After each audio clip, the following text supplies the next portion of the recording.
Ayan, si mami tsaka baby nakaraos na sila. Ayan, wala nang masakit? Wala na. Karaos na sila. Ilang kilo si baby niya? Wala pa, no? 2.9 kilos naman siya. Pinanganak si baby ng 10:42 a.m. Ayan, congratulations. Ayan, mag-i-stay kayo dito ni baby ng 24 hours, ha? Tapos, bukas, o kaya may hapon papacheck natin si baby sa pedya, no?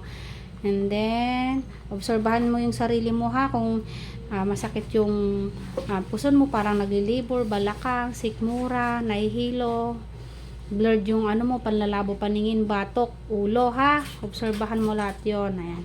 Sakto lang naman yung ano ni baby niya, 2.9 kilos. Tapos naibigay na rin yung mga initial vaccine kay baby mo kanina, ha? Ayan, si Hepa B, vitamin K, tapos yung sa eye ointment sa mata ni baby. Ayan. Congratulations. May pangalan na rin pala si baby niya. Sada Mahi, Maji. Hiada Maji. Ayan, pangalan ng baby nila. Hiada Maji. Super cute naman. Oy, gutom na yan.